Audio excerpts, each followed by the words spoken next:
Be aware of any sensation in the palm of the hand or above the top of the head. Keeping your eyes closed, you can bring that hand down. Just try the other hand. Touch the top of the head and just feel and see if you feel anything in the left hand.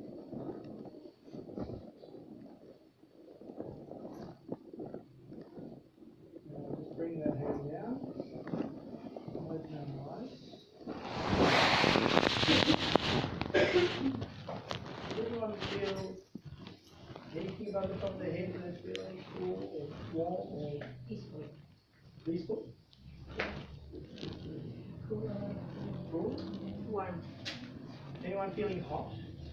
Warm. Okay. Well, we'll explain a little bit about all of this a bit more. So, okay, again, let's try just because we will do like micro meditation. What we will do is, let's put the hand here, and we just check. We just do like, we take a measurement in a way. We try to release all our attention. We try to not to get engaged with any of our thoughts at the moment. We just try to let this energy flow without obstacles. We can check with one hand, and then we can check with the other.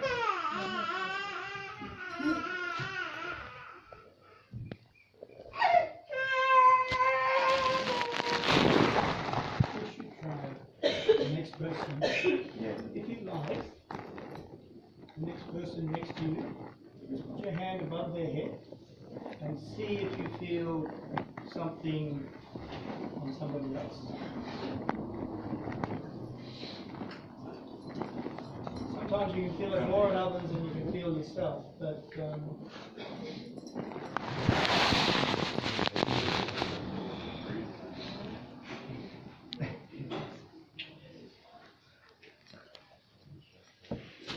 Okay.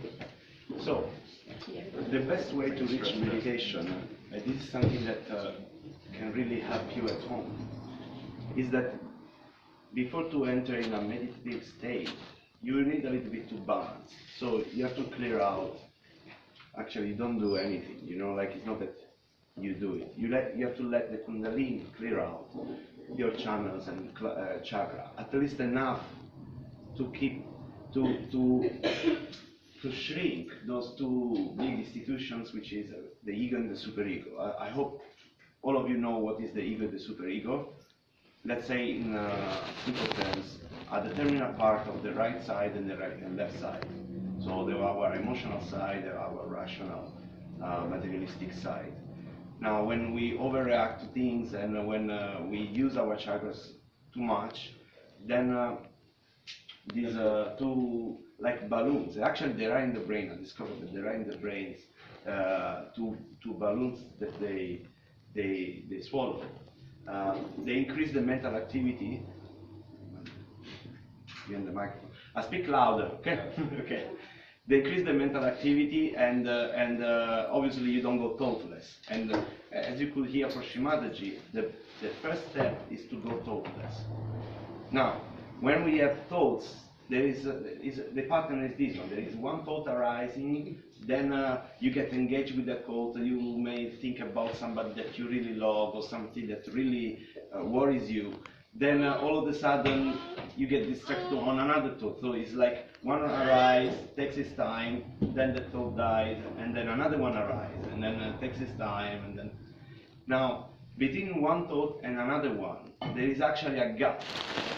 That if your mental activity is too busy, the gap is so small that you not even notice it. But through balancing exercises, you can actually make that gap wider. And in that gap, you are in meditation. In that gap, your Kundalini passes through your Agya chakra and essentially allows to work on your subtle system in a way that once the Kundalini pass through there is like a growth, and it's a step that you can go further in your own evolution, in your own awareness, and it doesn't even come back. You have to reach that science, that you have to be in that science. Meditation is not an action, it's a way how you are. It's a state of your mind. Actually, when you're in meditation, it's like your emotional side, your rational side, your spirit, they are all integrated. That is the moment of union. That is a union within yourself that actually becomes also a union outside. It's it's the micro and the macro that they get, they are actually the reflection of themselves. So, what we are going to do now is, first of all, we do a little bit of balance, the simple balancing, and also a bit of awareness. So, who can feel? Everyone can feel. Okay, let's say everyone can feel the cool breeze on the hand, or warm and tingling. Cool breeze. Cool breeze. That's good. If you feel, by the way, if you feel warm, it's still actually a great thing, because the warmth means that your Kundalini is working through your chakras. It's working through your chakras. It's getting, so you are having a inner transformation in that moment. The best thing that you can do is to not to be attached on those heaviness, because it's part of your comfort zone. Like, so you just let the Kundalini work on you, and that will make a change. It will make it much easier. There is another trick that you can use to speed up your, like to make the Kundalini work better, to easy the job of the Kundalini. Your Kundalini is your mother. When you were in the womb of your mother, this energy was creating you since the 3 months of age in your womb. And this energy was active till the fontanelle bone area was open and it was soft. When this bone calcified, which is the chakra, the chakra of the union, then a part of this energy went in the sacrum bone in the dormant state. But because the work of Sri Mataji, this big revolution that Sri Mataji made in the spiritual field, now it's possible to get self-realization. So she gave realization in some program somewhere, and people got established, and then they gave realization to somebody else that got established as well, and then they gave realization to somebody, till today it reached you. This is a living process happening now on the earth. It's a fruit of a vision that is just revolutionary. It's really related to the evolution of human beings. Just to let you understand also what we are doing here. So you should be proud. Anyway, said that. Yeah, no, your mother. Yeah, yeah, but no, please relate to your Kundalini as your own mother.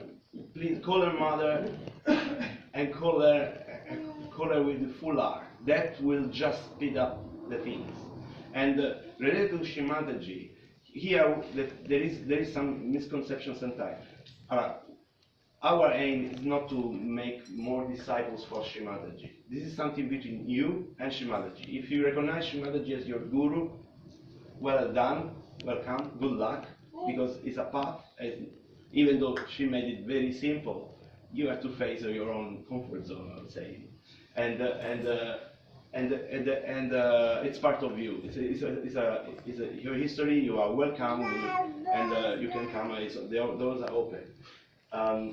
We also recognize Sri Mataji as our own mother, because if you will have the chance even to know more about Sri Mataji, you see that the way how she behaved was really like a mother. You could see at those programs where she was giving. Well, after the program, there were thousands of people. It was just enough to put flyers everywhere in the city, and thousands of seekers of truth were coming. Like, her vision was just like she was like a magnet for all the seekers of truth. And many of them, if you speak with Sahaja Yogis, they kind of knew that they were going to do something very important. So, what she did after the programs, always, she kept working one by one to each of the speakers coming to her.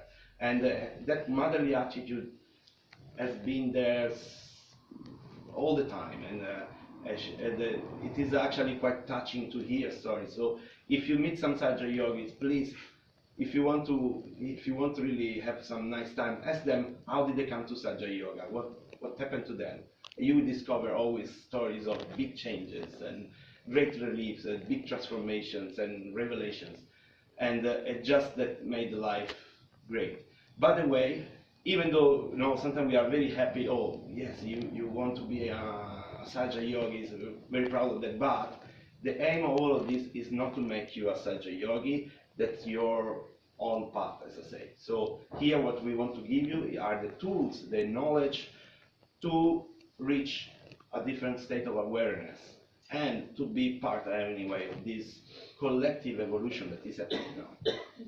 Just to clarify that. Danilo, Yes. should we sing Zohar first? Yes, beautiful.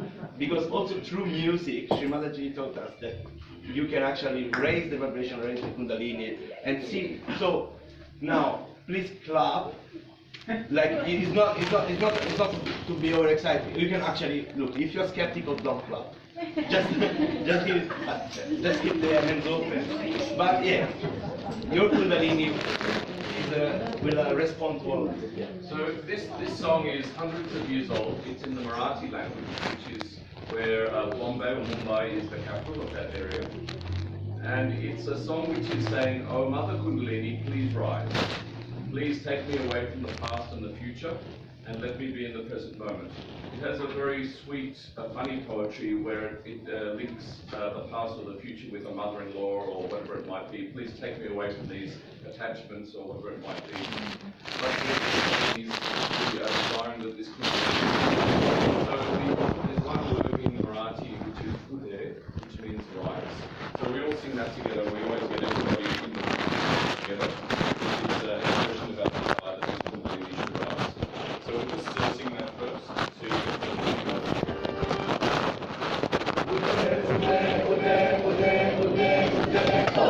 so we sing 6 times and then pause.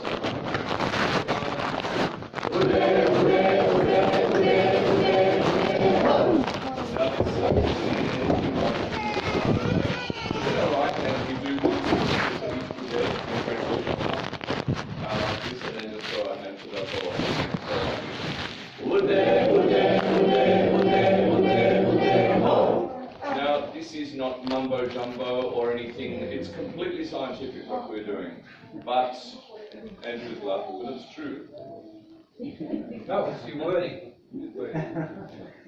So, but again, as Danilo has been saying, everything should be taken as a scientist. But actually what we're doing is not just fun. It's actually from a very pure desire that this energy should arise. And those people who already have the energy awakened, it should just become stronger. And then it will be a little bit easier for our balancing session afterwards, hopefully. So please enjoy Zohar and be involved in that part.